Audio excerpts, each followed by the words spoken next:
No fireworks, no parades, no permission slips from the IMF, just the roar of machines and a nation laying its own road. The announcement wasn't a grand declaration, but a technical briefing from Ouagadougou that barely registered globally. While the world's media focused elsewhere, Burkina Faso quietly launched its most ambitious infrastructure project ever. No press conference, no plea for aid, no appeals to development banks. The work spoke for itself. For decades, projects like this were dictated from foreign boardrooms, burdened with debt and conditions. This time, Burkina Faso chose a different path. Action over applause, sovereignty over sanction. The first signs of construction appeared in remote provinces, long before analysts in London or New York caught on. Satellite images soon confirmed the rumors, new roads cutting through previously inaccessible terrain. The hum of machinery became a daily soundtrack, a nation waking up to its own rhythm. This was not just construction, it was a quiet revolution, largely unseen by a world conditioned to see Africa through a lens of dependence. The absence of fanfare was the message. This was for the Burkinabe people, rooted in their soil, funded by their resources. The old playbook was being ignored, and a new one was being written in the red earth of West Africa. The scale is staggering. This isn't patchwork. It's a vision to weave the entire country together with modern roads.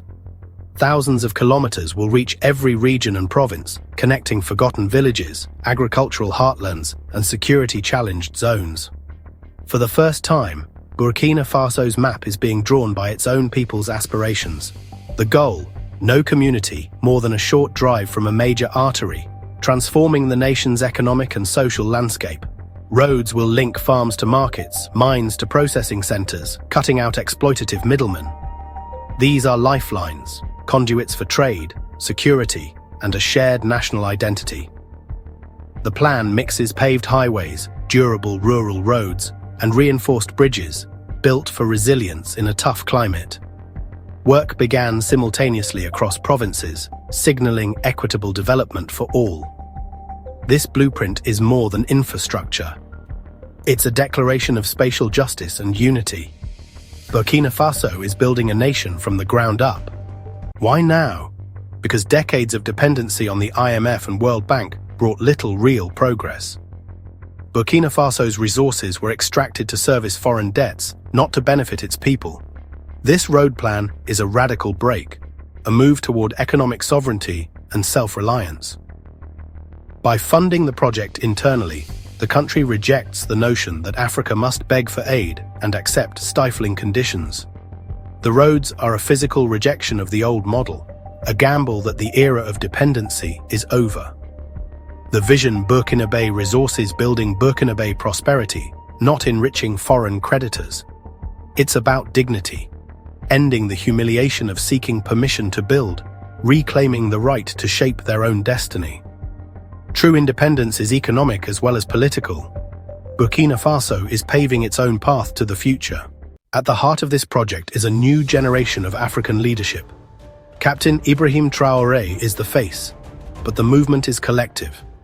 Military leaders, local engineers, and entrepreneurs united by a vision of self-sufficiency. The alliance of Sahel states, Burkina Faso, Mali, and Niger, drives this transformation, pooling resources and expertise. The road network is the backbone of this alliance, aiming for a regional grid that binds the AES countries together. Pan-African contractors, not foreign giants, are leading the work, building local capacity with every kilometer. Wealth circulates within the continent, not siphoned abroad. This is a practical application of Pan-African ideals, Africa managing its own affairs. The architects of this new dawn are proving the continent doesn't need external saviors. By building these roads themselves, they're connecting cities, towns, and a legacy of self-reliance. African problems, African solutions. The IMF's official response? Silence. But behind closed doors, there's anxiety. Burkina Faso's model, no loans, no interest, no external oversight, challenges the very foundation of the IMF's power. If one of the world's poorest nations can mobilize $200 billion without borrowing, who else might follow? The absence of debt is revolutionary. Future wealth stays at home, not sent to foreign creditors. The lack of oversight is a direct challenge to the IMF's role as global economic gatekeeper.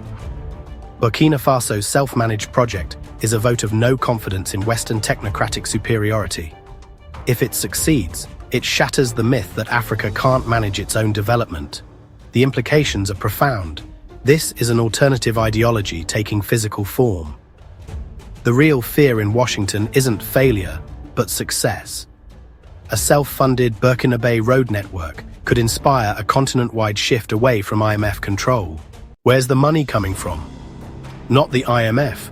Burkina Faso is leveraging its own wealth. The government has taken control of its gold, using gold for infrastructure swaps to directly fund the project. This bypasses international financial systems, trading mineral wealth for machinery and expertise. Formalizing artisanal mining ensures more wealth stays in country. Regional deals within the AES block pool resources. Mali's agriculture, Niger's oil, Burkina Faso's gold, creating a resilient, integrated economy. National contribution campaigns invite citizens and the diaspora to invest, fostering collective ownership and pride.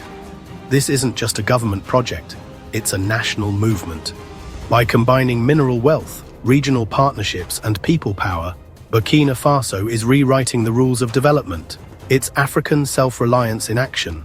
For analysts, the road plan is data. For villagers, it's a miracle. In isolated provinces, the arrival of construction machines is a promise, not a threat. Elders watch as roads replace footpaths, transforming daily life. The road means crops reach markets, children reach clinics, teachers and security can finally arrive. Economic impact is immediate. Markets spring up, farmers expand, youth see opportunity at home. The road is hope, a lifeline, not just a convenience. It's the government finally looking their way. Success is measured in lives changed, not dollars spent. The machines cut through decades of neglect, bringing the first light after a long night. A new dawn is rising over Burkina Faso. The global reaction? Calculated silence from Western capitals and financial institutions. The Burkinabe model contradicts decades of narrative that Africa can't develop without Western guidance. Western think tanks warn of risks, but their real fear is loss of influence. Burkina Faso and its AES allies are forging their own keys to development beyond Western control. Across the global south, there's admiration and interest. Others see a blueprint for economic sovereignty. The project is studied as a real-time experiment in self-funded development. On the African continent, the silence is filled with Pan-African pride and excitement. Social media buzzes with hope. This is a symbol of Africa taking charge. The world may watch in silence, but Africa is watching with hope. A new story is being written. If Burkina Faso can do this, who's next? The model could spread across Africa. The conditions, frustration with dependency, resource wealth, bold leadership, exist in many nations. The AES is the immediate test national road networks connecting into a unified economic corridor. This would transform 3 of the world's poorest countries into a resilient bloc. The movement is about reclaiming Africa's right to connect with itself, not just to the outside world. It's a deliberate act of decolonization. African priorities, African connections. They said it couldn't be done without the IMF. But this road is paved with belief. This is Insight Africa, where a nation's future rides on its own wheels.